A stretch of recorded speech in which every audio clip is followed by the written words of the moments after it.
Good evening, ghosts and ghouls. Welcome to Chiller Night Theater. I am your host, King of Halloween and Lord of Darkness, Jack Shadow. Tonight we enter the bizarre world of science fiction horror as we watch the 1954 B movie Killers from Space, starring Peter Graves. You'll remember Graves from the Mission Impossible series from 67 to 73, and also as the very unusual airline captain in the 1980 comedy Airplane. Now, Peter Graves plays Dr. Doug Martin, an atomic scientist who claims to have been abducted by alien beings following a plane crash. It was the mid-50s, the height of science fiction atomic tales to astonish folks. The world was stepping away from horror films and exploring all kinds of outlandish films of terror through the wonders of science and alien invaders. Now turn those lights down low, all the way down, and hold on to that one beside you tight. We'll put the werewolves, vampires, and goblins on a shelf for now. Pull out the alien terrors from the skies as we watch Killers from Space.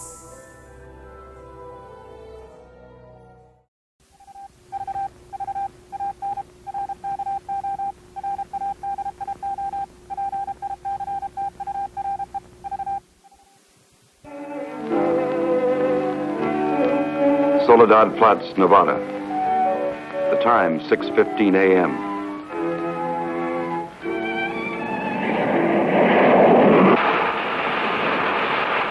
The climax of arduous planning. Operation A-bomb test underway. Detonation minus 2 minutes. Military personnel, from buck private to top-ranking brass. Men from research and news services move into position. The bomb-carrying plane makes its initial run. Radar with eyes that never sleep. Special equipment go into operation. All orders are carried out with split-second precision. Warning is given to all commercial aircraft to stay out of the test area. Detonation minus 70 seconds. Planes take to the air, carrying sensitive instruments and nuclear scientists, ready to record the radioactivity from the closest possible vantage point. Detonation minus 40 seconds. The bomb-carrying plane nears the target. Tension mounts as all members of the flight crew anticipate the task to pinpoint the bomb on a tiny circle of Earth below. Now the plane wings its way toward ground zero. Warning signal is sounded. All observers prepare for the blinding flash of the bomb. Detonation minus 20 seconds. Command of the plane is given to the bombardier. Ground zero dead ahead. The key man now goes into action. Bomb bay doors open. Detonation minus 10 seconds. 9, 8, 7, 6, 5, 4, 3, 2, 1, 0.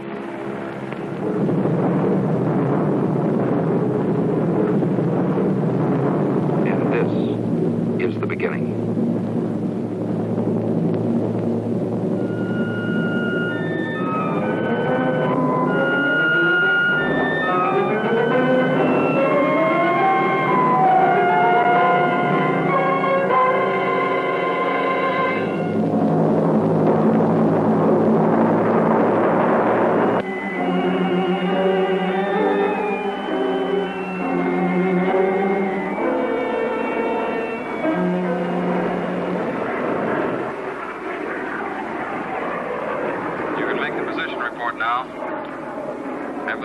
ready.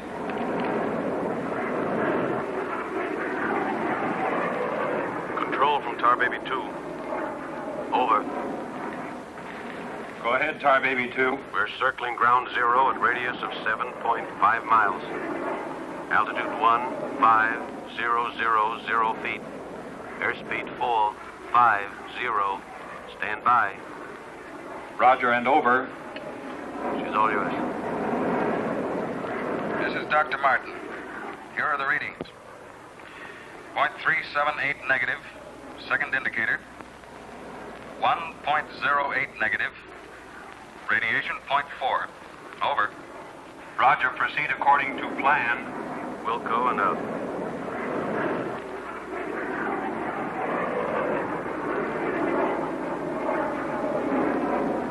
Take her in closer. Okay, Dr. Martin.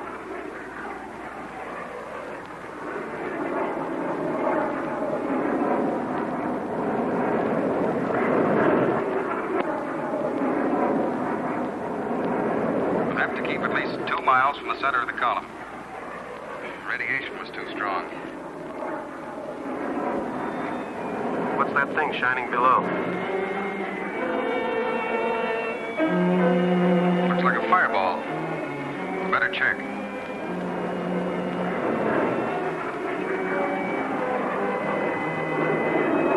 Dr. Martin. Dr. Martin, we're in trouble. Pull out! What out? I can't.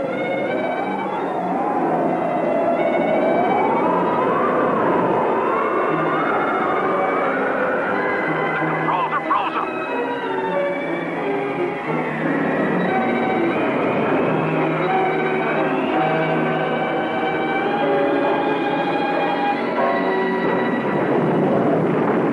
Tar Baby 2 from base.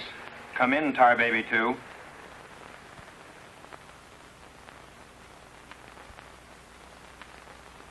Come in, Tar Baby 2. We've lost contact, sir. Baker 2, sir. Yes, sir. All patrol craft in test area. This is a Mayday. Repeat, this is a Mayday. Proceed to segment Baker 17. Search for Tar Baby 2.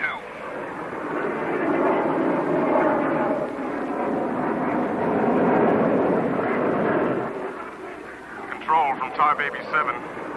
Wreckage sighted southwest corner, Soledad Flats. Ship appears completely demolished. No sign of survivors. Over. Roger, Tar Baby 7. Circle wreckage at 1000 feet until arrival of helicopter rescue unit.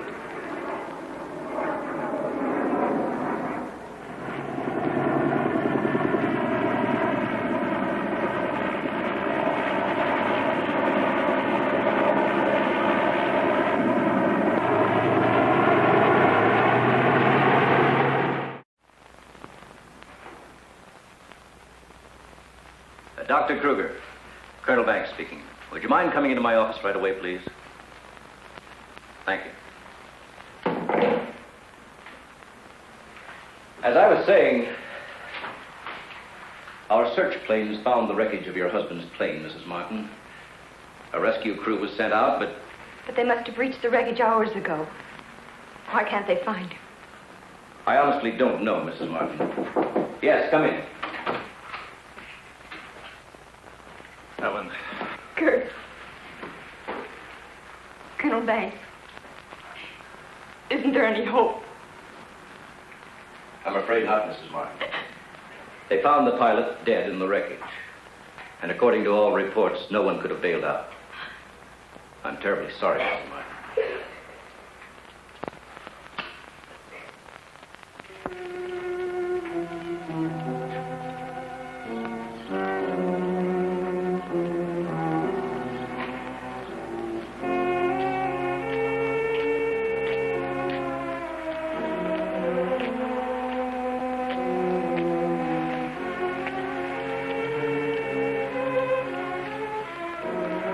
Dr. Martin! Dr. Martin, are you all right? I am, yes. It's Dr. Martin! Call the base hospital! Come on, Doctor. Come on. All right, look up to your right. Now look over to your left. All right, you get up now.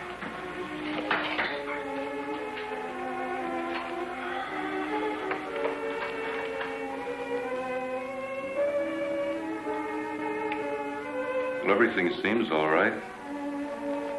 Except, can't you recall anything that happened from the time your plane crashed until...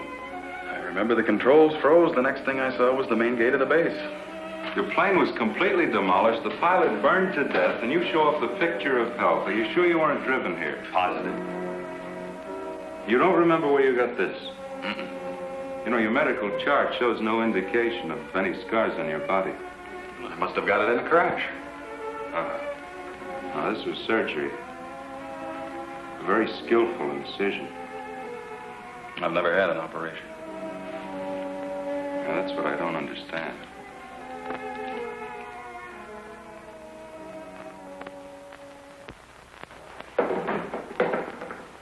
Mr. Briggs. Colonel Banks. How are you, Mr. Briggs? Fine, how are you? Fine. I see the FBI doesn't waste much time. Well, not if we can help it, Colonel. Oh, you know our base surgeon, Major Clift? Sure. How have you been, Major? How do you do? Well, I guess you gentlemen have business to discuss. Oh, no. This won't take a minute. Sit down. Sit down, will you, please, gentlemen. Cigarette. Oh, thank you. I understand you've already talked with Dr. Martin. I just left him. You know, Colonel, according to my files, Dr. Martin is just about the key man on this nuclear project. Yes, along with Dr. Kruger, he is. Mm-hmm. Well, I know they're both good friends, and, both have knowledge and access to top secret information. Well, that's very true, but that's no reason to suspect that Oh, we can suspect anything, Colonel. Until Dr. Martin accounts for every minute from the time of the crash. The shock must have caused a mental block. His mind doesn't want to remember the details. The origin of the scar on his chest, how he got back to the base under his own power. Did you ever stop to think that perhaps this Dr. Martin isn't really the Dr. Martin? What are you getting at? What I mean is that this man could be an imposter.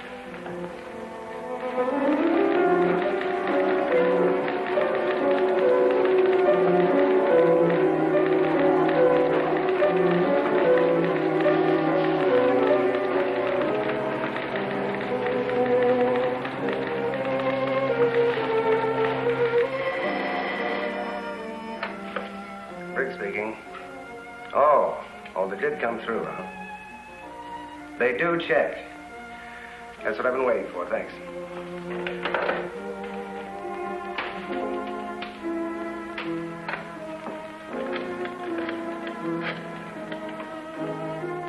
Get me Colonel Banks at the base, please. No, I'll wait. Oh, yes, Mr. Briggs. Any news on the line you were getting on Dr. Martin? Just heard from Washington. Well, I was wrong. This is our man, all right. His prints and description check right down the line. Now, here's what I suggest you do. But you say he's in excellent physical condition, yet you're keeping him in the base hospital. Why? Mrs. Martin, you must realize that your husband is engaged in a highly secret work. If this experience had, affected his mind... Are you trying to tell me that Doug is... No. It's nothing serious, Mrs. Martin. His reflexes are excellent. Except for that one lapse of memory, his mind is perfectly clear. Isn't that natural under the circumstances? Yes. Except for the question of the scar on his chest. I know he didn't have it before the crash. Well, I'm sure he didn't, Mrs. Martin. But you see, it would be impossible for a wound of this size to have healed so quickly and without medical attention. Well, you can't keep him here indefinitely. Well, we don't intend to. We've asked you to come down here because we've decided to let you take him home, provided you can keep him quiet and he gets enough rest. I understand. Now we'll just have to take that vacation he's been wanting for so long. Vacation? To watch him, you'd think you never heard of one. Yes, he must have asked me 100 times when the next test was scheduled. He's anxious to take his own readings again. Well, he did have a key part in the planning of these projects. Well, is there anything he should or shouldn't be allowed to do? No. Except he does need diversion. Anything that won't upset or excite him. I see. Movies, bridge, drives, things like that. Well, you're the doctor now. Just see that he gets plenty of rest. Thank you. Goodbye, Colonel. Goodbye. See you later, Major.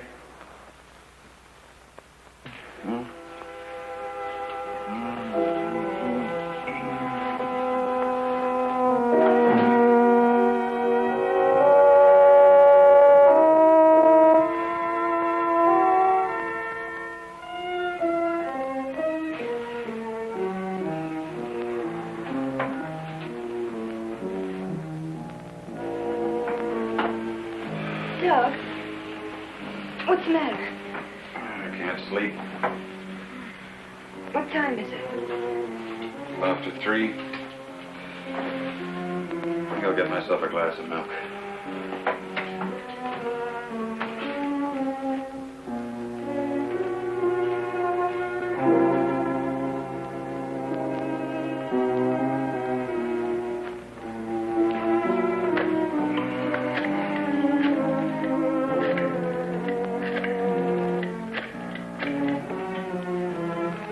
Give me squadron operations.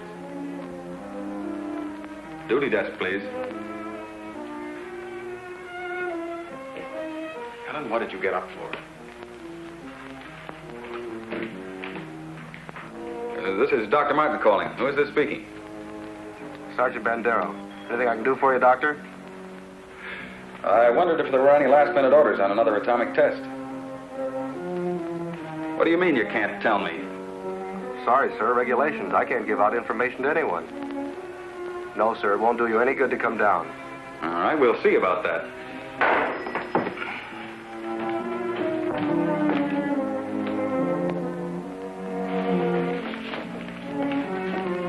I've got to get out to the base right away.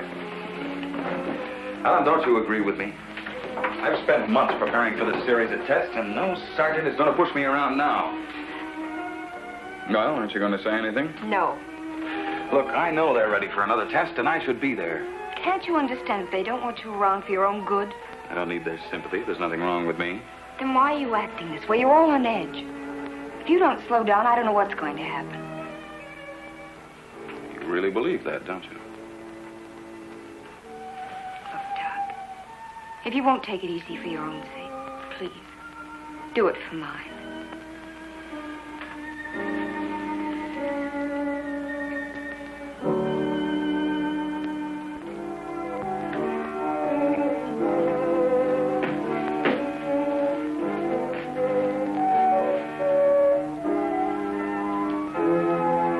Hey.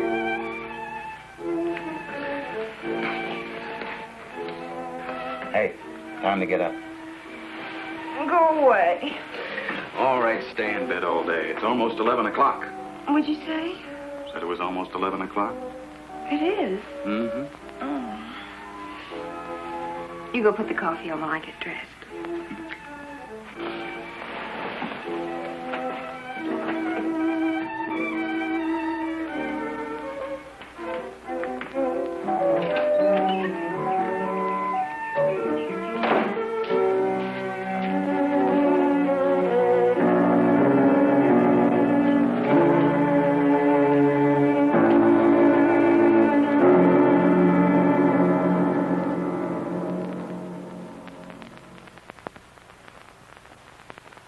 I don't care what you say. You had no right to go ahead without me.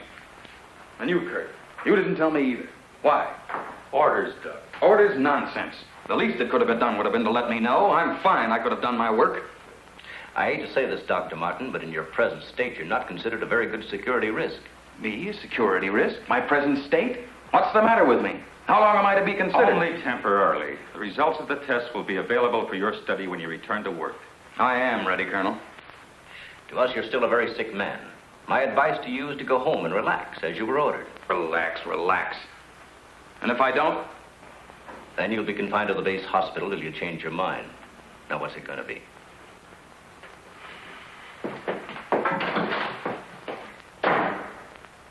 Well, Doctor?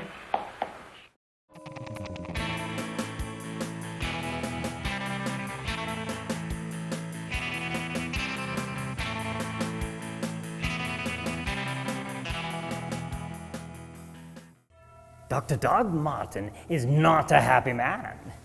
He begins this movie in a plane crash on a nuclear bomb site. Next, he's discovered to be alive with a surgical scar over his heart. And now he sees that the government has tested an atomic bomb without telling him about it. He got the proverbial boot, kicked to the curb, taken out of the loop. And of course, if you're on the military side of things, Dr. Martin has lately become a potential security risk. So we'll see how that all plays out. Dr. Martin, as I said earlier, is played by Peter Graves, who's probably best known as his character Jim Phelps in Mission Impossible from the 60s and 70s. Next to that, I'm sure you'll remember Graves as Captain Clarence Over in the 1980 movie Airplane. Killers from Space was released in theaters in January 1954. It was produced by Planet Productions Studios and filmed mostly in Bronson Canyon, California.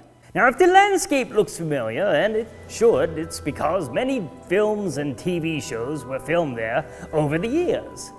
Westerns, horror, science fiction, they were all filmed there. I mentioned this in the past episodes, but some notable titles filmed at Bronson Canyon were Invasion of the Body Snatchers, White Zombie, the Lone Ranger series, Star Trek and Flash Gordon series, and Army of Darkness, just to name a few. You'll see scenes that show the main cave entrance quite a bit in movies. The most well-known of the tunnel entrance is the entrance to the Batcave from the 1960s Batman series. Now let's get back to the California desert, Peter Graves, and science fiction mayhem with Killers from Space. Oh, Dr. Martin, I didn't expect you back so soon. Haven't you heard? I'm a mental case. Can't even be trusted with my own work. Liable to go berserk at any minute.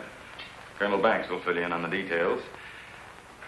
Don't tell me. Let me see. You're, I know. You're Miss Vincent, the secretary I share with, Oh, Doctor, you can't be serious. There was no one in your office, so I thought you wouldn't mind. Oh, that's all right. It's all right. As far as I'm concerned, you can take the rest of the day off. Are you sure? Mm-hmm. Oh, I don't really belong here. I just came in to pick up a few personal things from my desk. Goodbye, Doctor. Goodbye.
Main gate, please.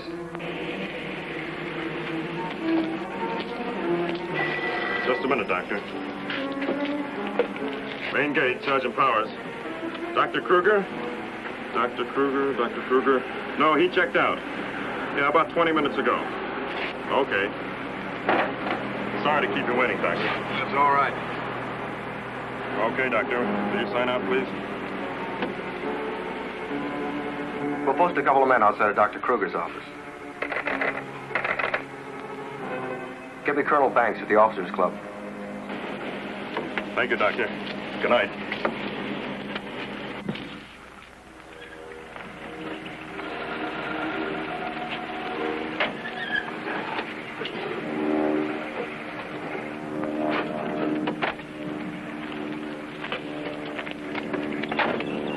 Good evening, Dr. Kruger. Yes? My name's Briggs. I'm from the FBI. Briggs. Of course, I've heard of you. I wonder if you'd mind returning to your office with me. What seems to be the trouble? Oh, just a few things we'd like to straighten out. Concerns me? Well, I'm afraid so, Doctor. Take your own car if you like. I'll meet you there. All right, I will.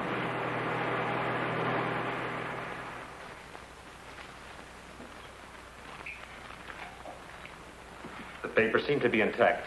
Is this all classified information, Doctor? Of course.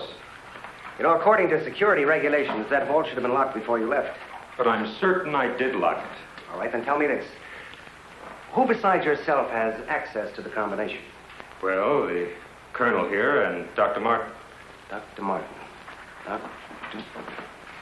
He was in the building this afternoon. That's right. We saw him in my office. He left around 4 o'clock on orders. He dismissed his secretary a few minutes later, but he didn't sign out of here till 20 minutes after you left. After I did? Well, there must be some mistake. I personally checked his office just as I was leaving, and he wasn't there. You always do that, Doctor? No, but Dr. Martin has been acting, well, quite strange of late. Yes, he certainly has. His wife telephoned to say that he hadn't come home as usual. I was very much concerned about it. So am I. He still hasn't shown up yet.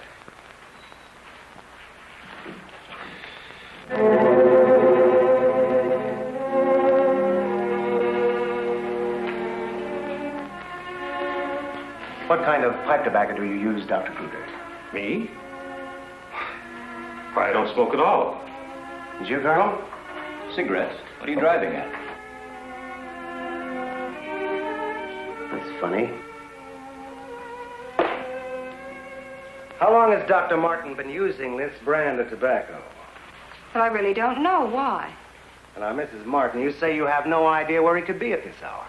Well, I know he's never been this late before without telephoning.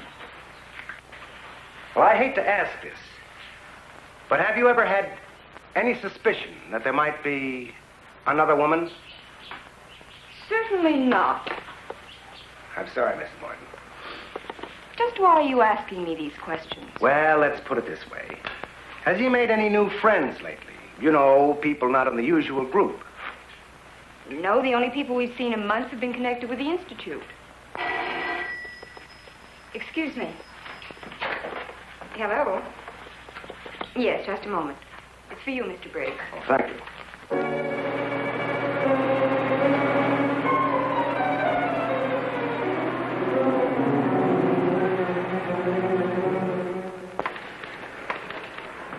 All units in Sector 7, Code 4. Repeating, Code 4.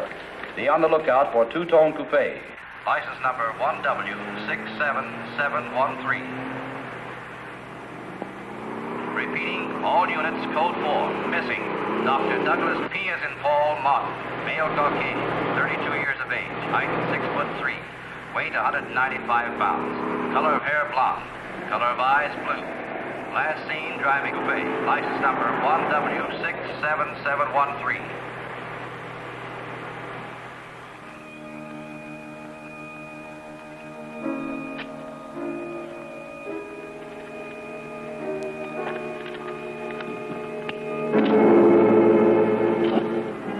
Dr. Martin. What are you doing with this? Any special reason for placing it under this rock?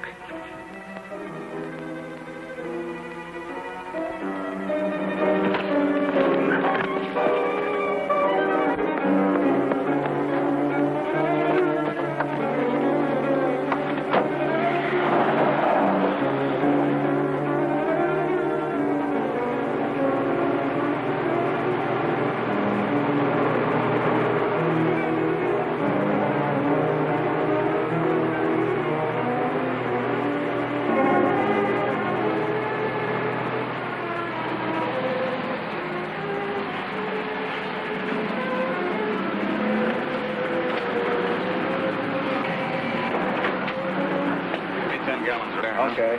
Where's your phone? Over there behind the bunk.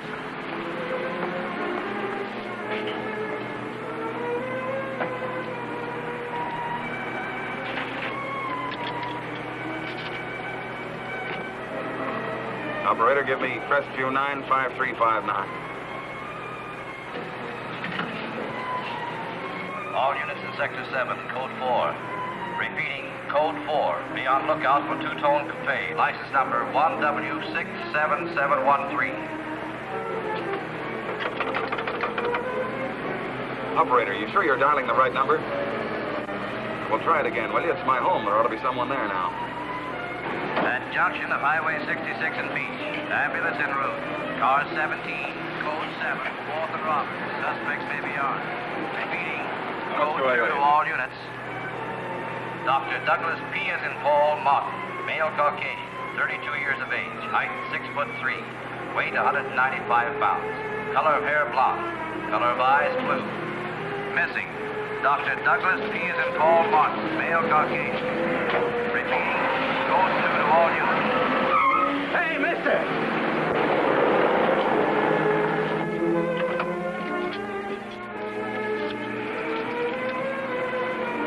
Operator, give me the police, quick.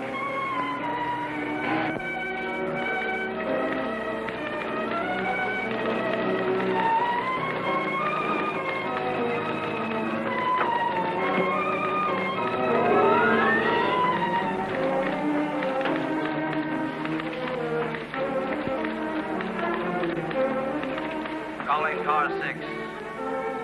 Calling car 6, Code 11. Come in, Briggs. Calling car 6.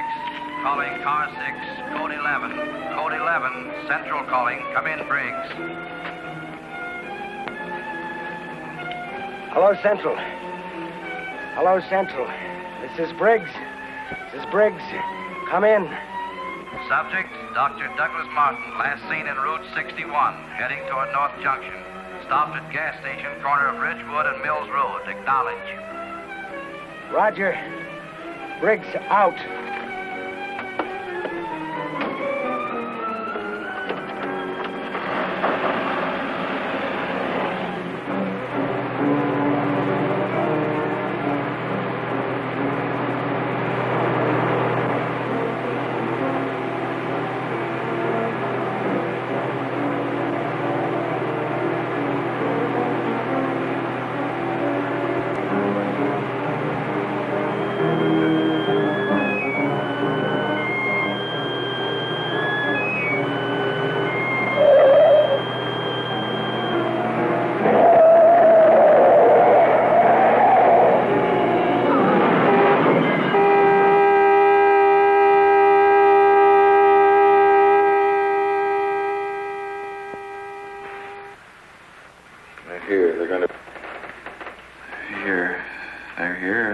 They're going to destroy us.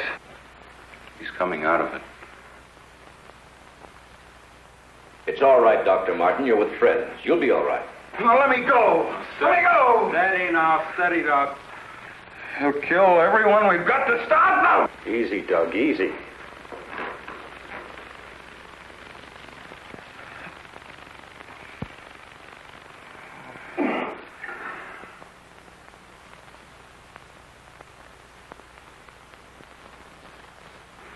What did you give him? Sodium amytal. Truth serum. To deprive his mind of any imagination. I guess you'll make sense now. I'll get the recorder ready. Can you hear me, Dr. Martin? Yes. Now listen to me. I want you to count backwards from 100. Do you understand? Backwards from 100. 100. 99. 98. 97. 96. 95. 94.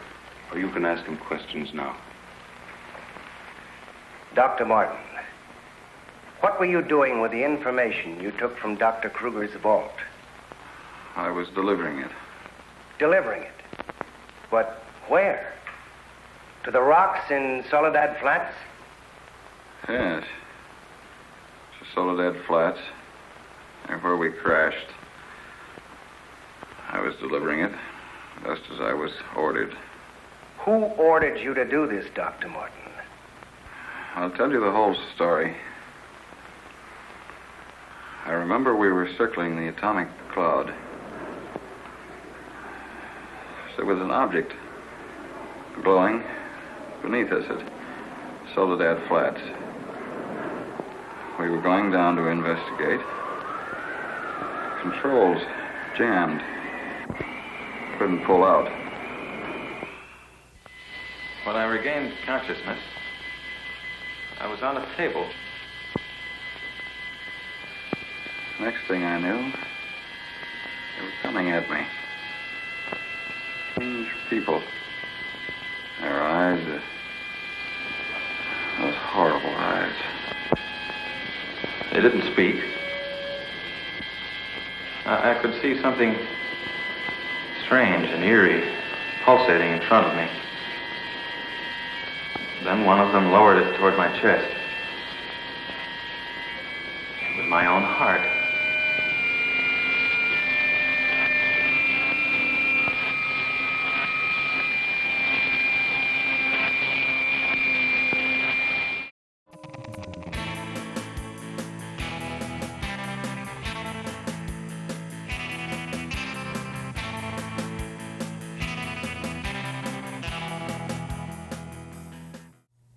Dr. Martin, under hypnosis, begins his account of what took place on the day of his plane crash.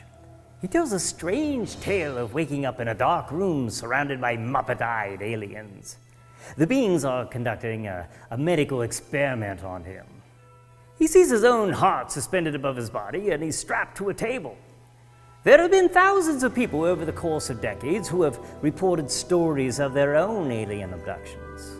The person usually loses track of time and awakens on a table surrounded by alien beings. The person sometimes reports to being subjected to medical tests, probes, and strange procedures committed by their alien abductors. One of the most famous alien abduction stories came from Betty and Barney Hill, who recalled the event under hypnosis, much like we're about to see with Dr. Martin. In the Hill case under hypnosis, Barney Hill kept saying things about the alien's eyes and had revealed some rather intrusive probing and bizarre medical experiments. Betty Hill's account was similar to Barney's, and the story was made famous in the 1966 best-selling book, The Interrupted Journey, and the 1975 television movie, The UFO Incident. Makes you wonder.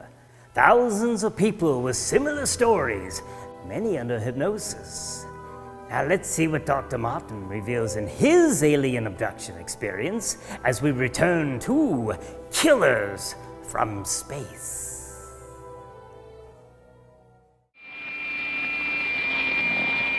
What happened?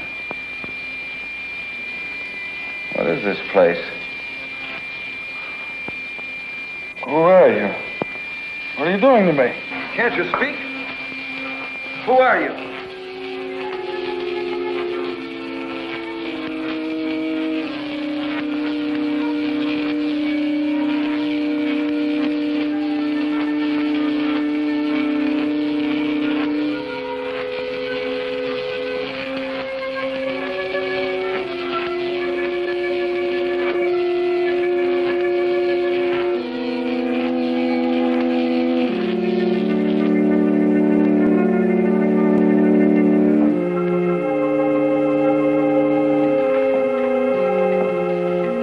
Step forward.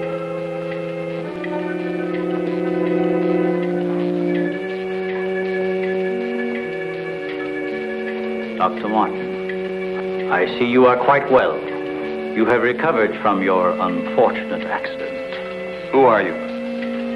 A scientist, like yourself. Where do you come from? From a planet, yet unknown to you. You know my name. You speak English. We speak every language. You can't expect me to believe that. I'm getting out of here. Stay where you are.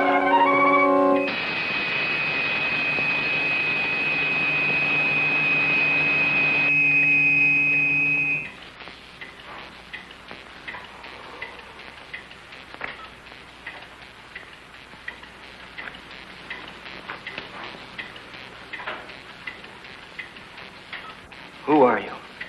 I have already told you that. How did you get here?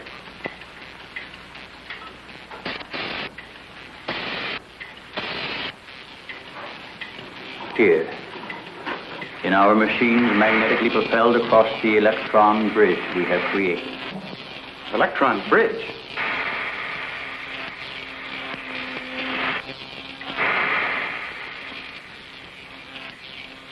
You mean you come and go, just like that? Without anyone ever seeing you? Our ships have been sighted on numerous occasions by your people.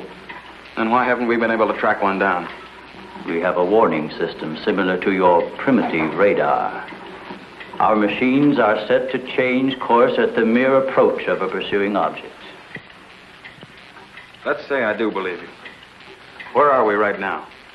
In a cavern within the upper crust of the Earth. How long have you been here? Since the beginning of your experiments in nuclear fission. What have you got to do with that? We are accumulating the energy released with each of your atomic explosions. One moment.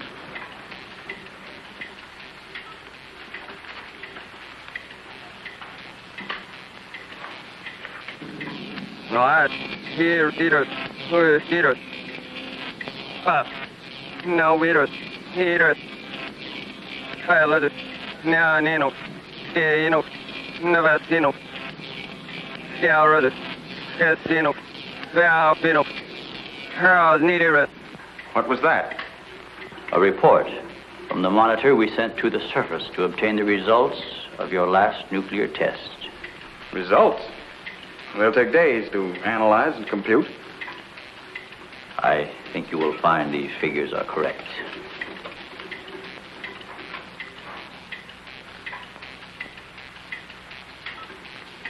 I can't believe it.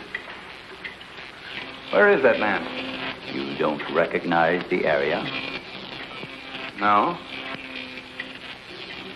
He is in the vicinity where you crashed.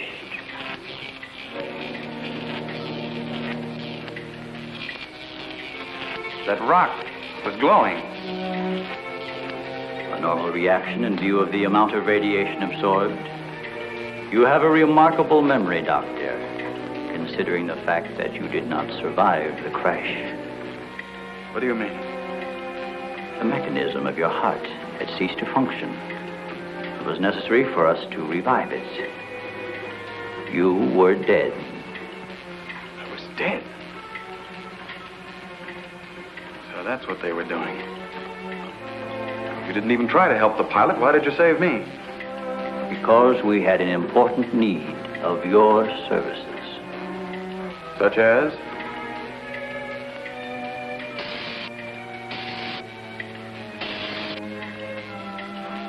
Look this way, Doctor. You will understand.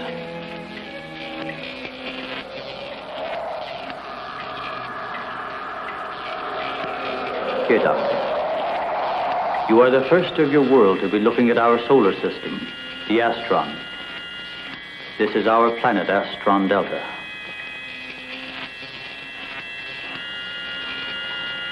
It occupies the fourth position in relation to this, our sun. Yes, go on. During the 23rd time rotation, our sun began to die. So, during the succeeding generations, as our planet began to cool, vegetation began to disappear. Our eyes developed to this state to combat the ever-growing darkness. We were forced to migrate. You left your planet? Where? We invaded these neighboring planets. They were nearer to our sun.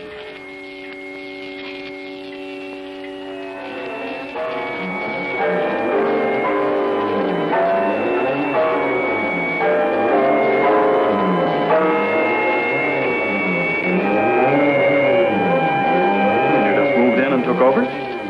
How many of you? All of us, well over 1 billion. There were feeble attempts to stop us, but But we were prepared for such contingencies. And now that our sun is about to completely expire, we must move again in order to survive. Yours is the only planet in this solar system capable of supporting our civilization. This is fantastic. Over 1 billion of you trying to come here to Earth. We have no alternative. We have been putting our plan to work for some time.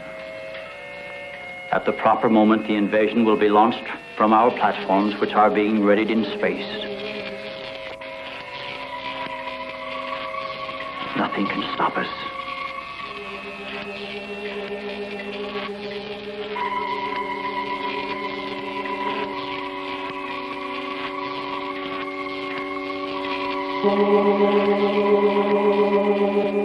Insane. This is ridiculous. You cannot find your way in or out of this cavern. Do not try to leave.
So, you have discovered our menagerie.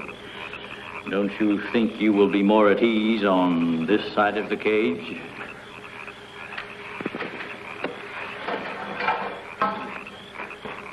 It's horrible. What are you doing here? We are breeding our, shall I say, armies. Those carnivorous insects and animals? What have you done to them? Their growth is due to a change in their genes. With your next nuclear test, these animals will multiply at a rate beyond imagination. When the time comes, we will unleash them. They will spread to every continent and devour every living thing on the surface of the earth. What good will that do you? How could you expect to survive better than we? We have provided for that.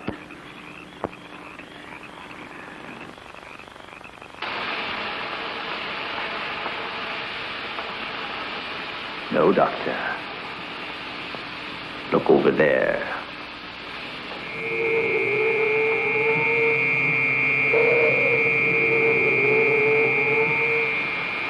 We will use their bodies to fertilize the soil. Vegetation will rise up in abundance. A new era of civilization will begin. Gamma rays? You see, Doctor, we have arranged for everything.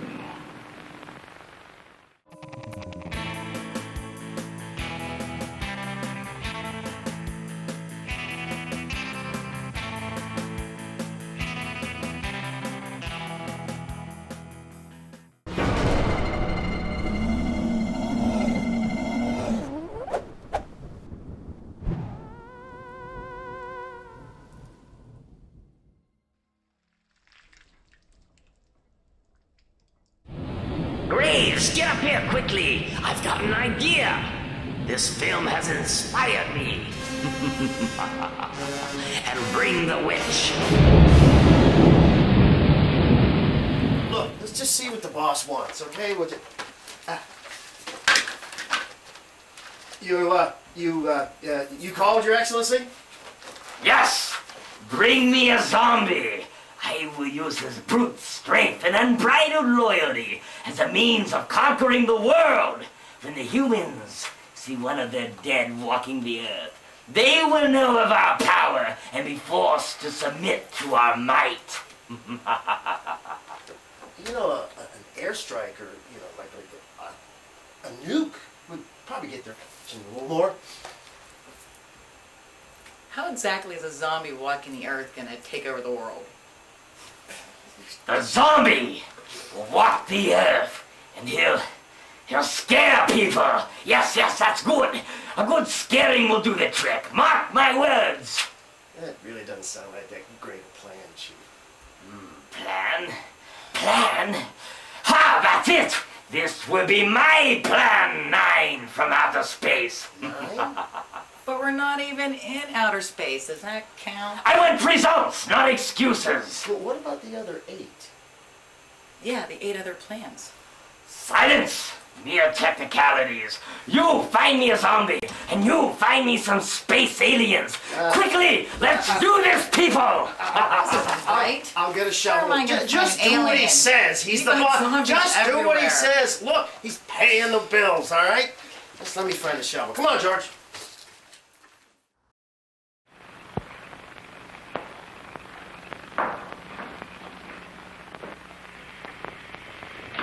Wait a minute. All this equipment? Our nuclear storage units. To date, we have accumulated several billion electron volts as a result of your atomic explosions. Several billion? A chain reaction at this point could release enough unstable isotopes to create a new and powerful element. Might be impossible to control. True. An element that will never be known by your scientists. I can assure you the strength of this new element will Why, be... this is a powder keg. Could go off at any minute. I assure you, Doctor, we have everything under our complete control. What force could possibly be strong enough to harness the... You control your whole operation by electricity. Of course, no generators. That means you're getting your power from somewhere on the surface. It must be passing through here. You have heard enough, Dr. Martin. Step inside. All right. What do you want from me? You will have access to advanced information relative to the time and strength of the forthcoming atomic tests. What about it?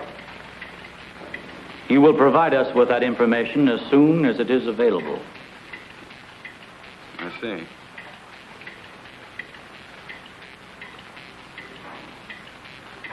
You're afraid of an overload.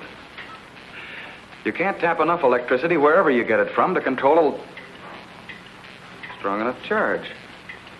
You are a clever man, Doctor. Perhaps too clever. And what makes you think I'll give you any information? It is the only way you can save your own life when the time comes.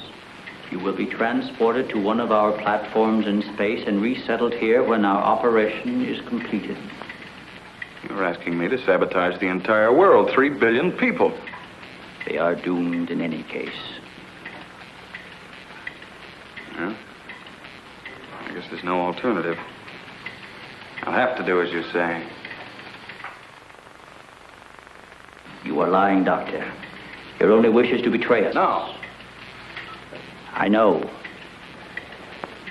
Your thoughts have been recorded. Lie detector? Call it what you like. You force me to resort to other methods. I will contact our space station. You are an unwilling subject, Dr. Martin. What? Who are you? I am Lita. You will listen and obey. No, You will listen to my orders and obey me. You will listen and obey. Listen and obey. You will remember nothing you have seen or heard here. Nothing but my orders which you will obey. Yes. You will obtain the data and bring it to the stone near the place where your plane was wrecked. To the stone. What have you seen or heard here? What have you seen or heard here? Nothing. Repeat my orders. I will obtain the data and bring it to the stone.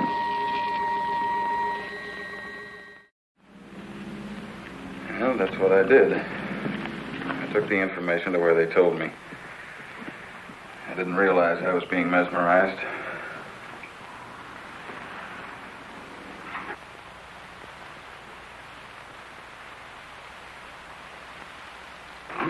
Why doesn't somebody say something? Don't you believe me? Kurt, you understand. These giant animals breeding by the millions, they'll devour everything unless we stop them. Of course, Doug, we will. Colonel, you've got to arrange to set off another bomb tonight. The strongest charge we have. They're beneath the ground with all their equipment. We can blow them to pieces. Now, wait a minute. A strong charge will overload their units. You'll believe me, Colonel? Major? Kurt? Of course we do. Easy, Doug, easy. You think I'm crazy, all of you. Well, I'm not, do you understand? Everything I said is true. I saw it with my own eyes. Give me a hand, Doug. Now, let me go. Let me go. Steady, steady, steady. Take it easy now. Take it easy.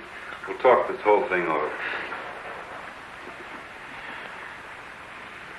What are you doing to me now? And just rest quietly. That's it.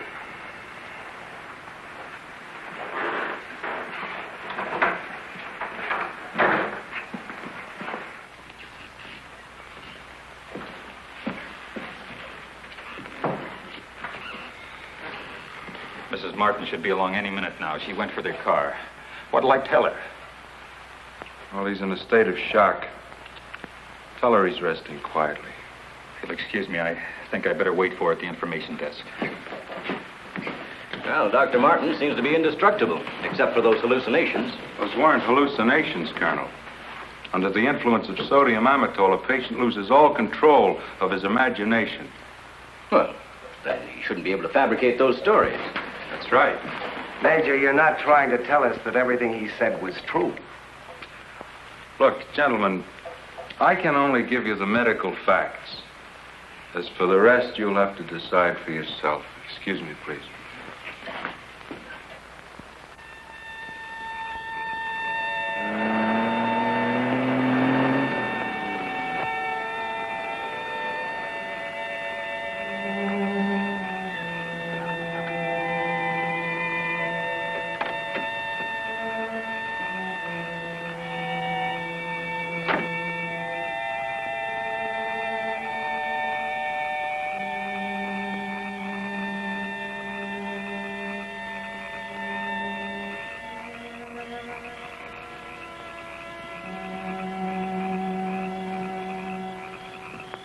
Good evening, Dr. Kruger.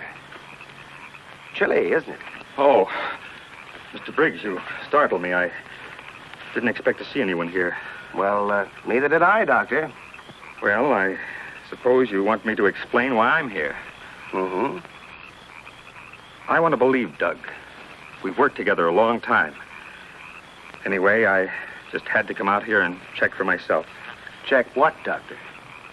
For an entrance or an exit to the caverns he described.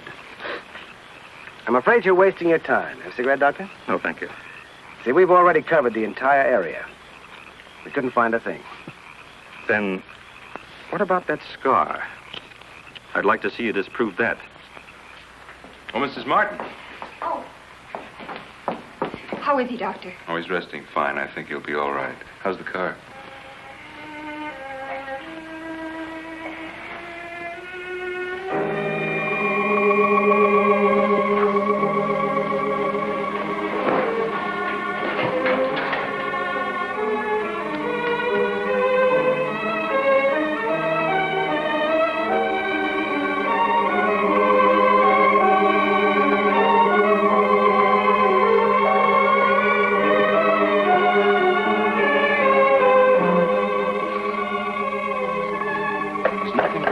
Keep away from me. Keep away, I said. Doc! Let me go. They're after me. Nobody's after you, Dr. Martin. Keep away. Doc, he's trying to help you. I don't need the help.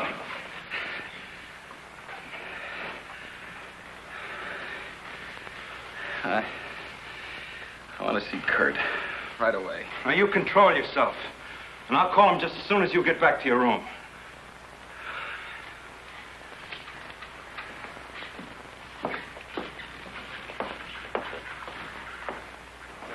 Now, you get back into bed and I'll call Dr. Kruger.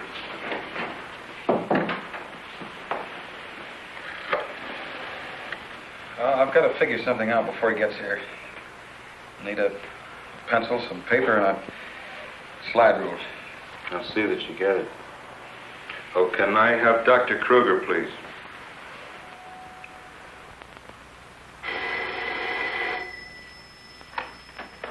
Dr. Kruger speaking. Oh, yes, Major. How is he? All right, I'll be over in a few minutes.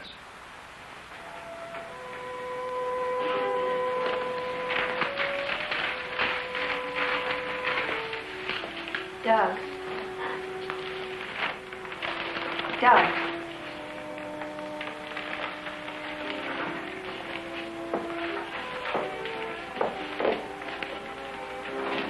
Doug.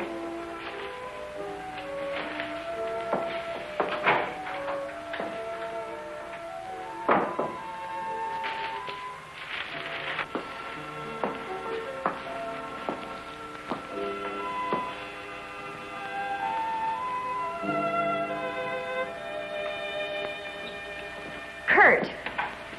Helen, I got here as soon as I could. Is there anything wrong? He's much better. Imagine he's even started working. He asked for paper and a slide rule. That's interesting. Wonder what he's up to. Formulas, equations. Anyway, whatever he says, pretend to agree with him. Major Cliff's orders. Of course. Doug. Doug, Kurt's here. Hello, Doug. Just a second, I'm almost finished. I'll take your hat. Thank you. Kurt, let's face it. I know that you all think there's something wrong with me. No, of course not. No, I wouldn't blame you after the story I told last night. Well, frankly, you did have us a little worried, asking that a bomb be dropped because of what you said. You don't believe me either. Kurt, I tell you, I've been there. I've seen what they're doing, breeding animals into carnivorous monsters. But I don't need a bomb to stop them. I've figured it out. It's all here. Now, look. Here's the nuclear strength of our last test. And this is the amount of electricity needed to control it. Let me see that. I had to estimate the conversion rates of their transformers. These figures are correct. Such transformers must operate on a constant supply of electricity. Where could they get that much electric power? Only one way. They must tap it from the main lines at the powerhouse. Could do it by parallel induction. Nobody'd ever know the difference. All we have to do is to cut it off. Cut off the power? We can't do that. It would cause untold damage for miles around. Such a power stoppage must be planned in advance. 8 to 10 seconds, that's all I need. That gap in supply will short out their resistors and the whole thing will go up. But you won't go along with that. No, not you. Doug, get back in bed. There the car keys. There. Now, look, you're carrying this out of my way. Doug!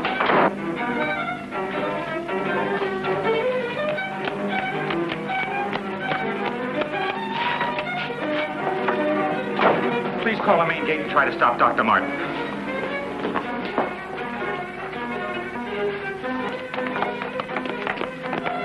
Doug took the car. Hurry. Dr. Martin! Stop! Stop! He did what? How long ago? Right, we'll leave immediately. What's wrong, Colonel? Dr. Martin, he's on his way to the powerhouse, wants to cut off the power supply. Let's go.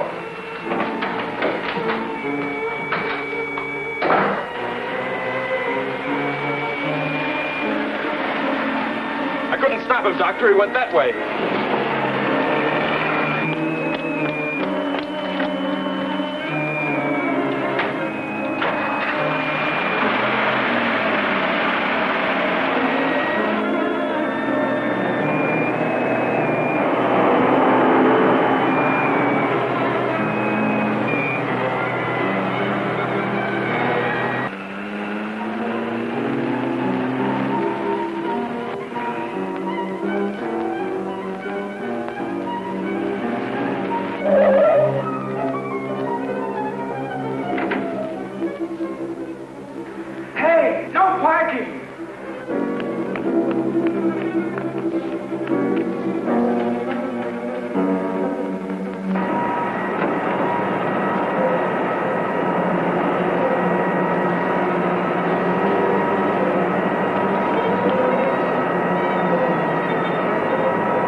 Okay, you run up the stairs. I'll look here.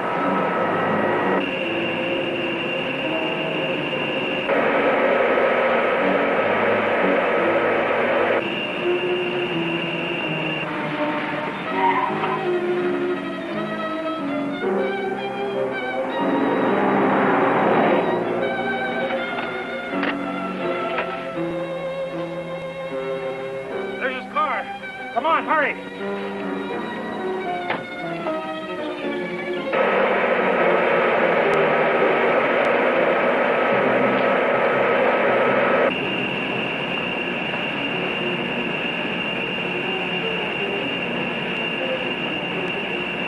He isn't back there. Let's go.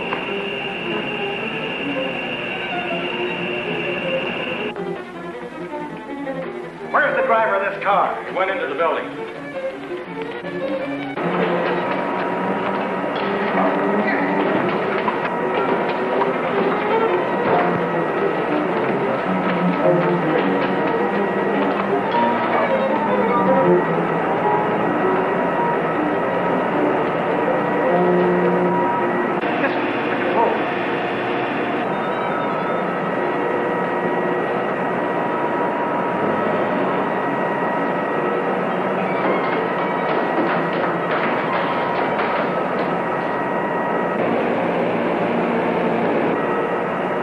We've got to take the stairs.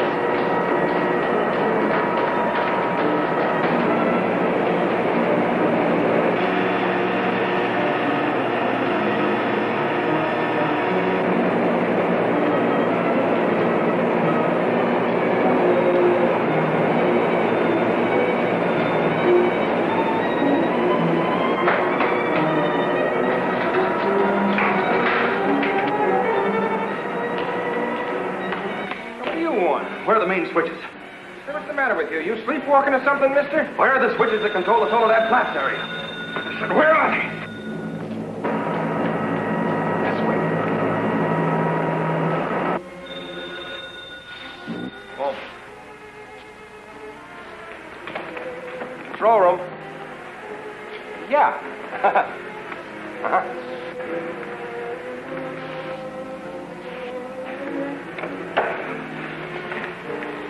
Come on, show me those switches. Come on. All right. Cut that power. Now, look, mister, be reasonable. I said cut it.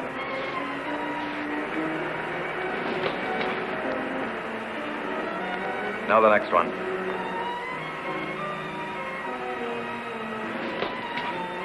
Next. Go on. That'll turn the power off for 100 miles. Do as I say. Here it is.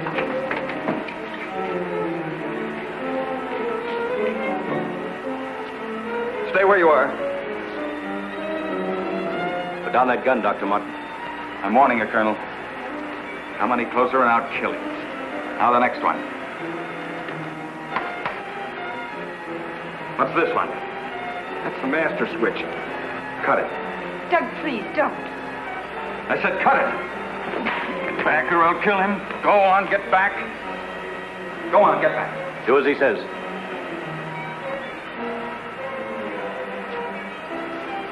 Give me 10 seconds after I cut the power. If I'm insane, nothing will happen and you can do what you want with me. But if I'm right... Now.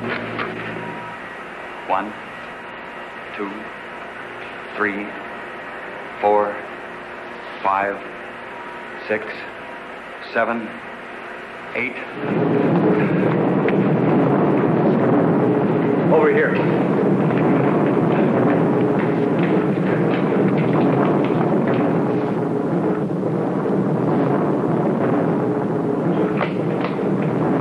Soledad Flats, right in the button. Just as he said. He blew them to pieces.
that was it?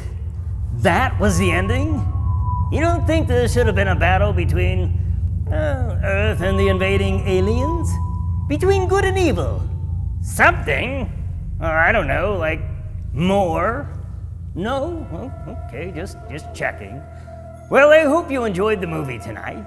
Join me next week as I feature yet another classic, or not so classic, chiller feature.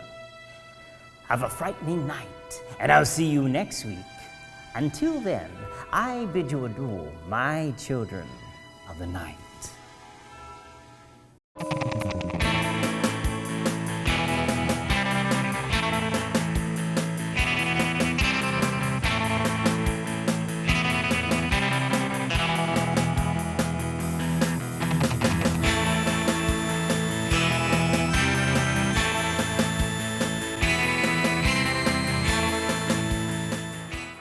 How many times do I have to tell you, just because something isn't good doesn't mean it's bad?